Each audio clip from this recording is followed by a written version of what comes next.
Some men walk away. They leave the table, go outside, sit in their truck and breathe until the feeling passes. I have done that. More than once. I am not a man who performs his feelings for an audience. My name is Thomas Calloway. I am 57 years old.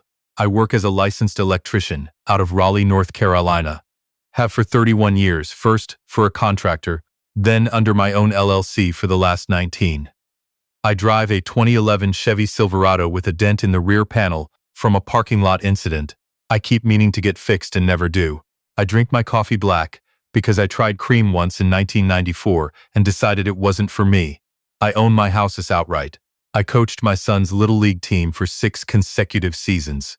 I have been told I am a man of very few words, which is accurate, and also that I am a man of very strong opinions about those few words, which is more accurate.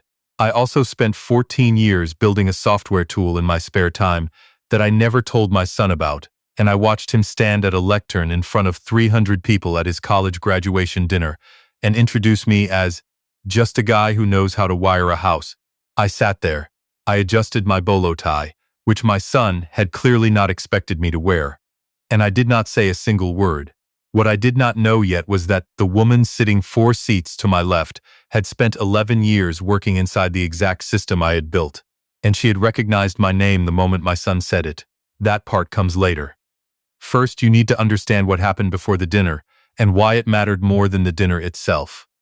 My son, Nathan, is 28, smart in the particular way that makes other people feel reassured.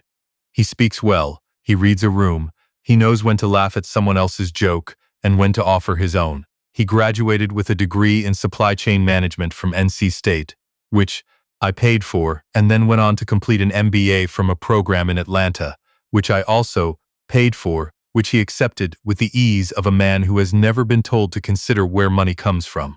I want to be clear about something before we go further. I love Nathan. That is the foundation. Everything else is built on top of it, and some of what was built on top of it turned out to be crooked, but the foundation is sound. I am saying this now because what comes next could make it sound otherwise, and it isn't otherwise. It isn't otherwise.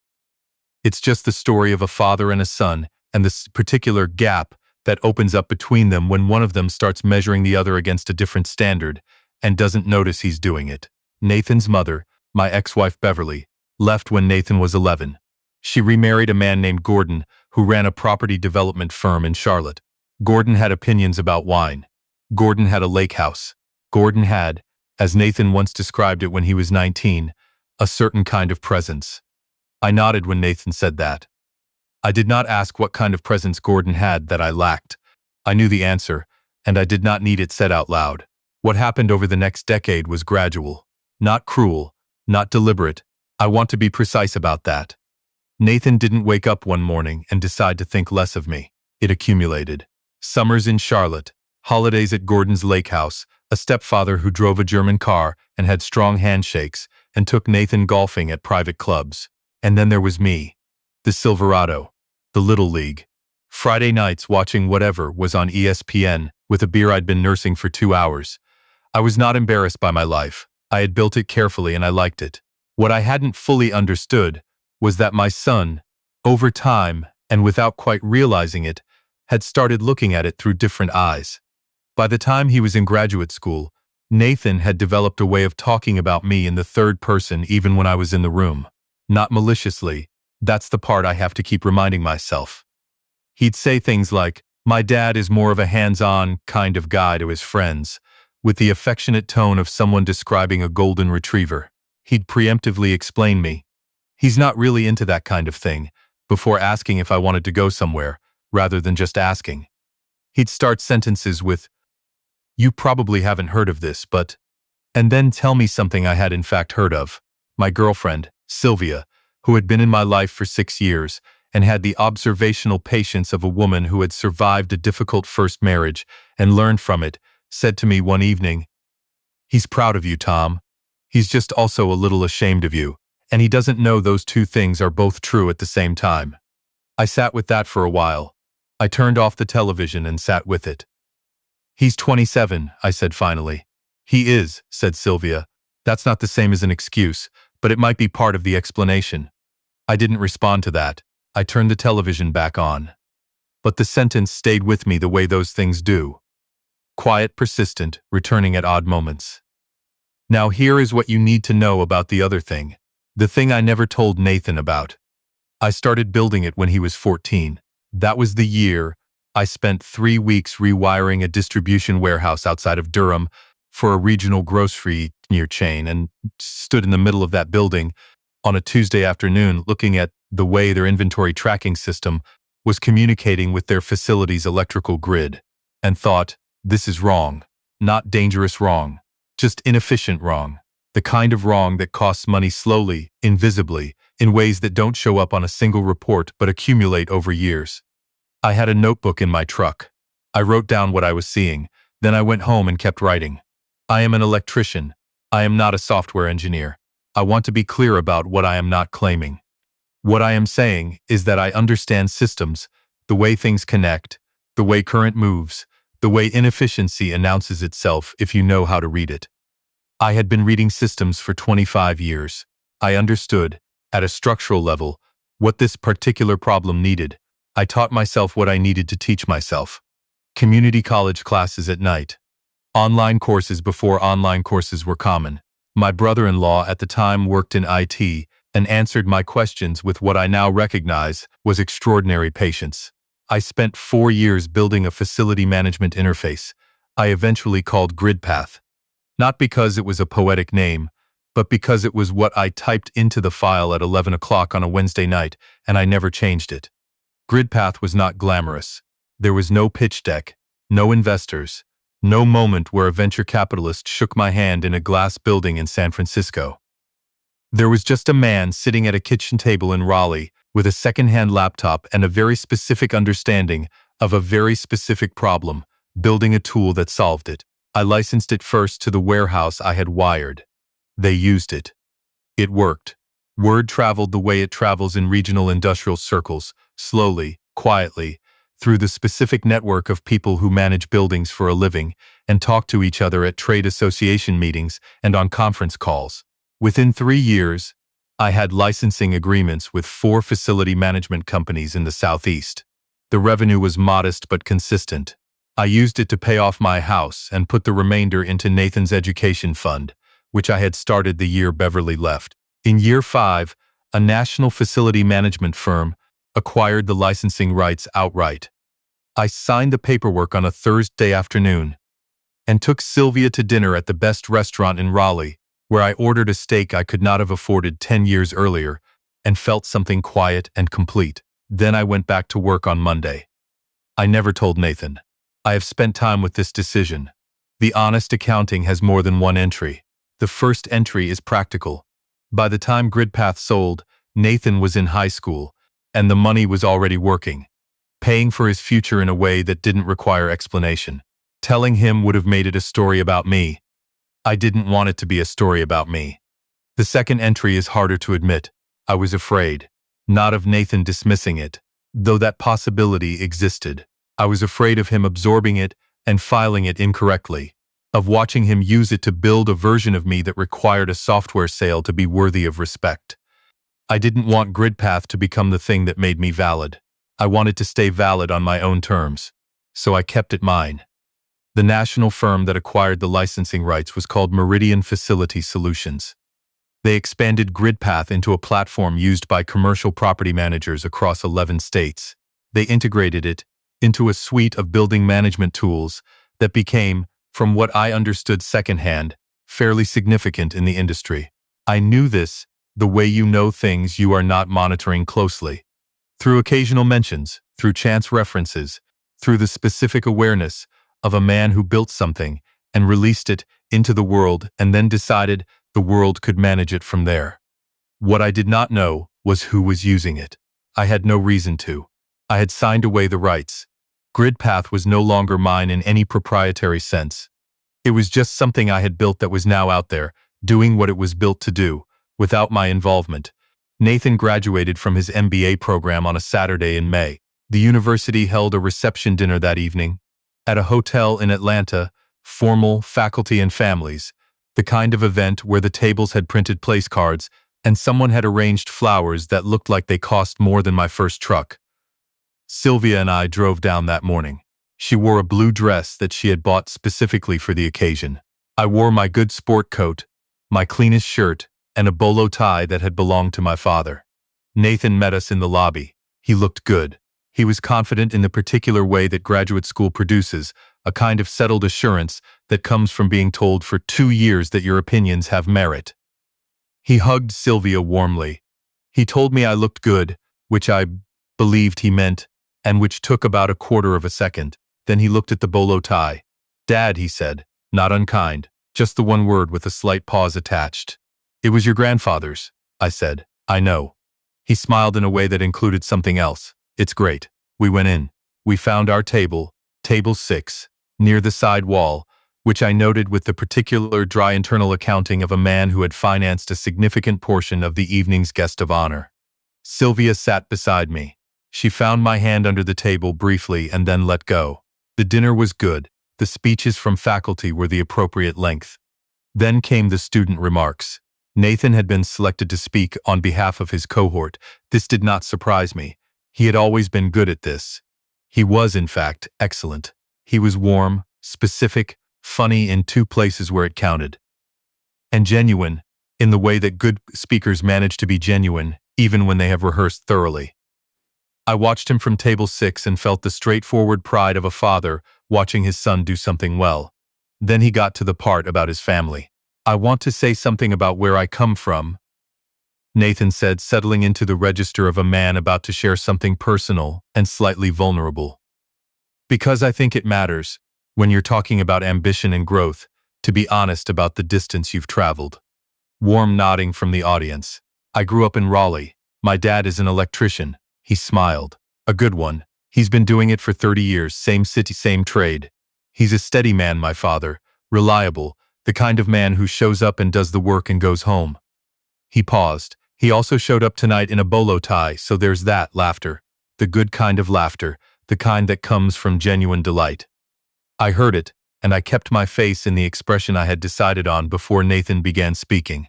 A slight smile, neutral, present. "But growing up," Nathan continued, "I knew pretty early that I wanted something different. Not better. I want to be careful about that word." He said this with what I recognized as a practiced grace note, the rhetorical move of a man who wants to say something that might land hard and is adding a qualifier to soften the approach. Just different. More. He looked out at the audience. "I had a stepfather who showed me a different world, a broader one. And I know, that contrast shaped everything about why I'm standing here tonight." He did not say my name in the list of people he thanked. He thanked his mother. He thanked Gordon, his stepfather, by name and with specific warmth. He thanked his MBA cohort, his professors, Sylvia. He called her my dad's wonderful partner, Sylvia, and he thanked everyone who supported me in ways large and small. He did not say, "My father funded every year of this education." He did not say, "The man at table 6. He sat down to extended applause. The woman 4 seats to my left leaned over to the man beside her and said something I could not hear. He looked at her. She said something else. He looked at the front of the room, then back at her, then at me. I did not know her name. I did not know what she had said. I had a glass of water in front of me, and I picked it up and drank from it, and I looked at the tablecloth. Sylvia's hand found mine again. Stayed there this time. I am not a man who makes scenes. I am not a man who says, in a room full of 300 people, "I paid for this." I sat at table 6 and I breathed, and I reminded myself that Nathan was 28, that being 28 is a specific kind of blindness, that he loved me and had also, in this room, on this evening, made me into the backdrop. The woman 4 seats to my left pushed back her chair. She was mid-50s, silver-streaked hair, the kind of compose that comes from decades of being the most technically informed person in a room and having learned to carry that without announcing it. She walked to the front of the room with the unhurried pace of someone who has decided something and is simply now doing it. She stood at the lectern. The room shifted. "My name is Evelyn Marsh," she said. Her voice was level and clear. "I'm a professor of facilities engineering here at the Institute, and I also serve as a senior consultant to Meridian Facility Solutions. I apologize for the interruption. I'll be brief." She looked at Nathan pleasantly. That was a lovely speech. Nathan said thank you, visibly uncertain. I'm standing up because I heard a name tonight that I did not expect to hear, and I've been sitting with it for about 15 minutes, and I've decided I would not be able to look at myself clearly if I stayed in my seat. She scanned the room. Is Thomas Calloway in the room? 298 faces turned. I raised my hand. The way you do in a classroom when you are not sure if raising your hand is the right move, but it is the only move available. Mr. Calloway, Evelyn said, I have spent the last 9 years working extensively with a facility management platform called GridPath. It is, without qualification, one of the most practically intelligent pieces of operational software I have encountered in 30 years of facilities engineering. She let that sit for a moment. It was built by a licensed electrician in Raleigh, North Carolina, working on his own time, from a specific understanding of how real buildings actually operate. It was acquired by Meridian Facility Solutions 11 years ago, and it remains, to this day, the structural foundation of their entire commercial building management suite. The room was very quiet. We have spent years in our department using GridPath as a teaching example, she continued, not because it was built in a prestigious lab or because it came out of a funded research program. Because it was built by someone who understood the actual problem, who looked at a system that everyone else had accepted as functional and saw that it was wrong and did something about it. She looked at me directly. We do not know in our program who built it. We know the acquisition history. We know the engineering. We did not know the name. She stopped. The room was so quiet I could hear the ventilation. I know it now, she said. The man who built GridPath is sitting at table 6. He drove here today in a Chevy truck. He is wearing a bolo tie that belonged to his father. He spent 14 years building something that has materially improved the operational efficiency of commercial buildings across 11 states, and then he went back to work on Monday morning. She paused. His son just described him as a steady man who shows up and does the work. Another pause, longer. That description is accurate, she said. It is also approximately 1/10 of the full picture. She stepped back from the lectern. She looked at Nathan directly, and her expression was not unkind. It was the expression of a woman delivering a correction that needed to be delivered. The man who built GridPath, she said, is not the backdrop of your story. He may be the reason you have a story to tell. The room erupted. Not politely. I mean genuinely erupted. The kind of applause that starts in one section and pulls the rest of the room with it. My mother, had she been alive, would have made a sound like a sob converted into a laugh. Sylvia made that sound instead. She was gripping my arm with both hands, and her shoulders were shaking, and she was not crying. She was laughing. The deep contained laugh of a woman who has been right about something for a very long time and has just watched it confirmed in front of 300 people. I looked at the tablecloth. Then I made myself look up. Nathan was at the front of the room. He was standing very still. The applause was washing over him and he was not receiving it. He was somewhere else, doing mathematics. I watched his face from 40 feet away, and I could see the precise moment the numbers stopped adding up the way they had always added up. The bolo tie, the Silverado, the state park weekends, the community college nights I never mentioned, the education fund, GridPath. He looked at me. I gave him a small nod. Not forgiveness, not anger, just acknowledgement. I see you seeing it. People came to the table. I shook hands with people whose names I did not retain. Evelyn Marsh came herself, briefly, genuinely, with the directness of a woman who does not traffic in small talk. I hope that wasn't overstepping, she said. It wasn't, I said. Thank you. GridPath is still in our curriculum, she said. It will be for a long time. I appreciate that. She held my gaze for a moment. The person who built that understood something that took most engineers years of formal training to articulate. You arrived at it from a warehouse floor. She paused. That matters, it should be known. I told her it was known now. She gave me a brief nod and went back to her table. Nathan found me 20 minutes later. The room had not fully settled. People were still talking in a different register than they had been before Evelyn stood up. I was standing near the wall with my water, watching the room, when I felt him arrive beside me. Dad, he said. I looked at him. His composure was intact. Nathan had always been good at composure. But the edges were showing. 2 years of graduate school and 30 seconds of Evelyn Marsh had produced a crack that his practice hat self-assurance hadn't yet managed to seal. I didn't know, he said, about grid path. I swear I didn't know. I know you didn't. You never told me. No. He was quiet for a moment. Why didn't you? I looked at my son, 28 years old. His grandfather's namesake, not in name, but in the particular set of his jaw that I had seen in photographs and then spent 28 years watching happen again in real time. Because it was mine, I said, and I didn't need it to change how you saw me. He flinched. Small, quick, he covered it. Dad, he stopped. Tonight, what I said. I didn't mean it as, I wasn't trying to, Nathan. He stopped. You stood at that lectern, I said. And you thanked your mother, and you thanked Gordon, and you told 300 people that a different world made you who you are. You mentioned Sylvia. You did not mention me. You did not mention the account I opened the year your mother left, or what paid for every year of what you just finished celebrating. I kept my voice level. I had decided before I started speaking how I was going to say it, and I said it that way. You didn't do that by accident. You did it because somewhere along the way, you decided that what I represented wasn't part of the story you wanted to tell. His jaw tightened. His eyes were bright in a way that he was working to keep under control. That's not fair, he said.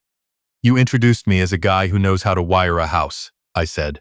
At your graduation dinner, that's what you chose. He looked away, looked back. I'm sorry, he said. I'm genuinely sorry. I believed him. That was the complicated part.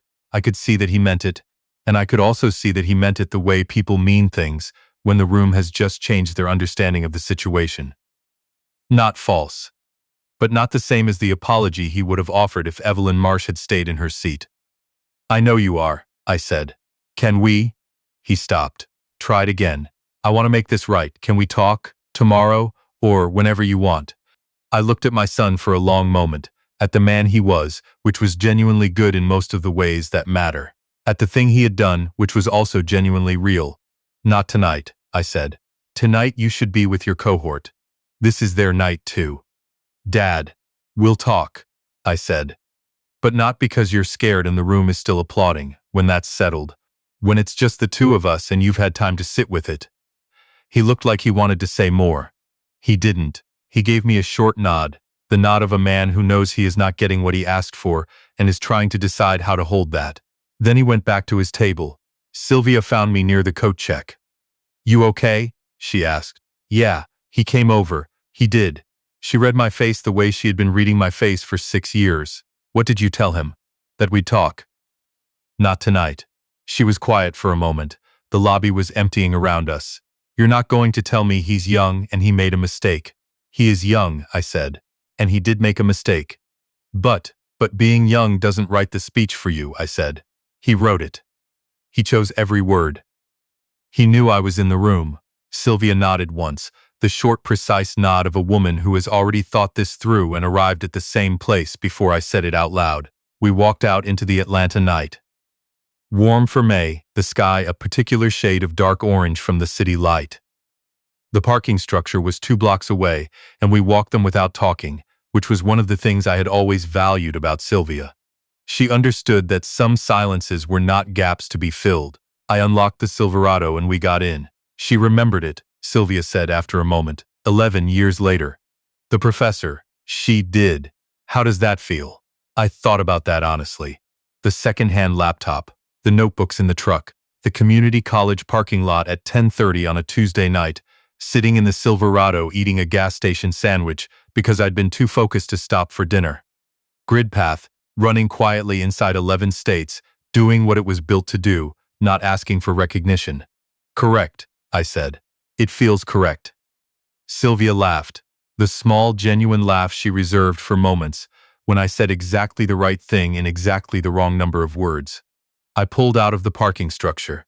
The highway opened up ahead of us, Atlanta spreading orange and wide on either side, the road long and familiar in the way that long roads are after you've driven enough of them.